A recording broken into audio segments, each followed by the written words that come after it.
오는 25일에는 메모리 반도체 마이크론의 4분기 6월에서 8월 실적 발표가 예정되어 있습니다.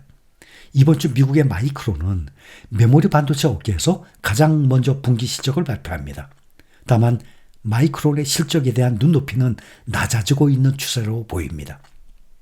특히 우리나라의 메모리 반도체 기업 삼성전자와 SK하이닉스가 세계 3위 메모리 반도체 기업인 미국 마이크론의 실적 향방에 주목을 하고 있습니다.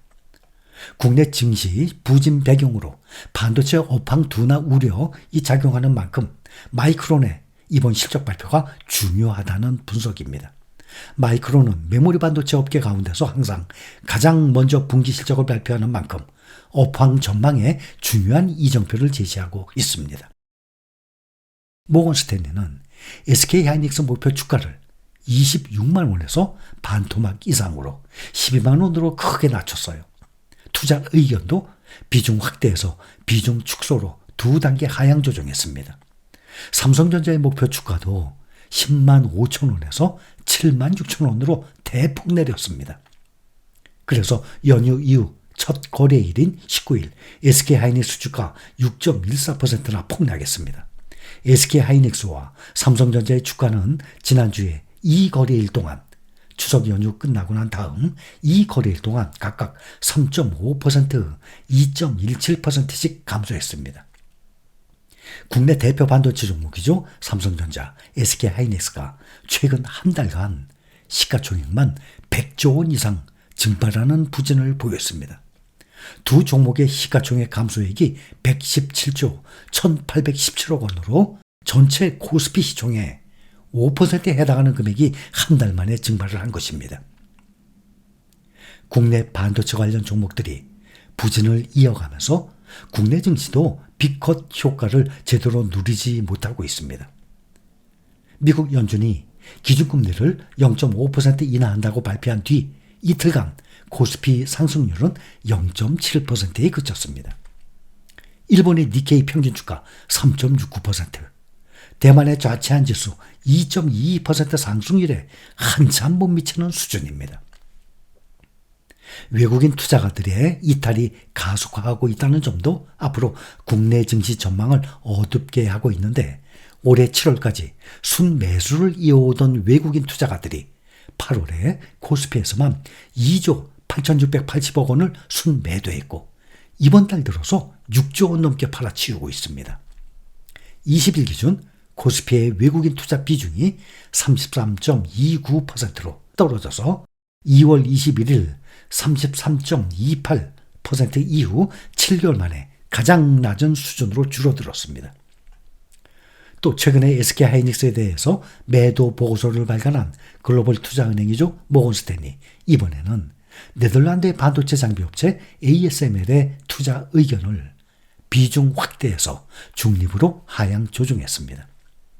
모건 스탠리는 20일 ASML의 투자 의견을 낮추고 목표 주가도 925유로에서 800유로로 13.5%나 내렸습니다. 모건 스탠리는 DRAM 시장과 인텔의 부진, 중국 수요 관련 불확실성을 조정 배경으로 꼽았습니다. 이에 앞서서 UBS와 도이치방크도 ASML 실적 전망치와 목표 주가를 낮췄습니다. 26일에는 주간 신규 실업 보험 청구자 수 나옵니다. 또 2분기 GDP 국내 총생산 확정치 발표가 있습니다. 제롬 파월 미국 연준의 의장을 비롯해서 주요 인사들 연설, 토론을 통해서 의견을 밝힙니다. 아드리아나 쿠글러 연준 이사, 수잔 콜린스 보스턴 연인 총재, 또 미셸 보먼 연준 이사, 또 제롬 파월 연준 의장이 뉴욕 연인 주최 채권시장 컨퍼런스에서 또 연설하고 존 윌리엄스 뉴욕 연인 총재도 연설하고 또 리사 쿡 연준 이사 토론 참석하고 닐 카시카리 미네폴리스 연준 총재 연설 26일에는 가장 많은 연준 인사들이 발언에 나섭니다.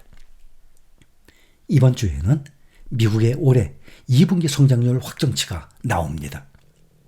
주간 실업보험 청구 건수, 제조업과 서비스 업황을 볼 수 있는 구매관리자 지수 PMI, 또 소비자 신뢰지수 등이 발표가 됩니다. 페드가 가장 선호하는 물가 지표로 알려진 8월 개인 소비지출 PCE 가격 지수도 공개가 됩니다. 미국 증시에서 9월에 이어서 10월도 역사적으로 보면 수익률이 가장 약했던 시기입니다. 작년에도 그랬고 재작년에는 당연히 하락장이었고 재작년에는 10월 말까지 계속 하락했죠. 연초부터. 그 다음부터 10월 말 11월부터 오르기 시작한 것입니다. 전문가들은 더군다나 11월 대선을 한 달 앞둔 지 구간으로 들어가는 만큼 시장의 변동성이 당연히 증폭할 수 있다고 덧붙이고 있습니다. 오는 11월 5일 미국 대선을 앞두고 사전 투표가 막을 올린 가운데 민주당 후보인 카멀라 해리스 부통령이 공화당 후보인 도널드 트럼프 전 대통령을 앞서고 있다는 여론조사 결과가 또 나왔습니다.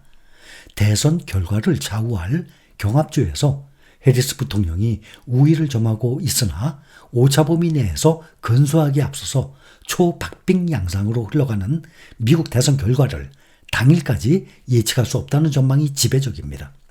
CBS 방송이 지난 18일에서 20일 전국 등록 유권자 3,129명을 대상으로 실시해서 발표한 여론조사 결과에 따르면 응답자의 52%는 해리스 부통령에게 투표하겠다고 답했습니다.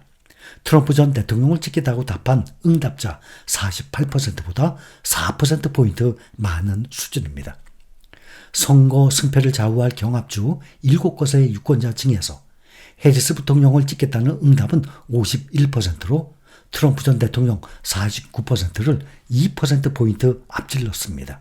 지난달에는 두 후보 모두 50%로 동률을 기록했는데 해리스 부통령이 한 달 만에 격차를 벌린 것입니다. 해리스 부통령은 경합주 가운데서 미시간, 위스콘신, 네바다, 애리조나, 노스캐롤라이나 5곳에서 1에서 3%포인트 우위를 점하고 있습니다. 트럼프 전 대통령은 조지아주 한 곳에서만 1% 앞섰습니다. 최대 격전지로 꼽히는 펜실베니아에서는 두 후보 모두 지지율 49%로 동률을 기록했습니다. 금리 인하, 유가 하락으로 경제가 좋아졌다는 응답이 8월에 35%에서 39%로 소폭 상승하면서 해리스 부통령의 지지율 상승을 견인한 것으로 분석이 되고 있습니다.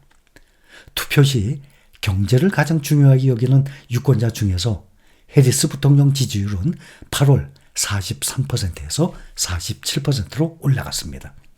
반면에 이들의 트럼프 대통령 지지율은 같은 기간 56%에서 53%로 하락했습니다. 지난 10일 열린 대선 TV 토론 역시 해리스 부통령의 지지율 우위에 긍정적인 영향을 미쳤다고 CBS 방송은 평가를 했습니다.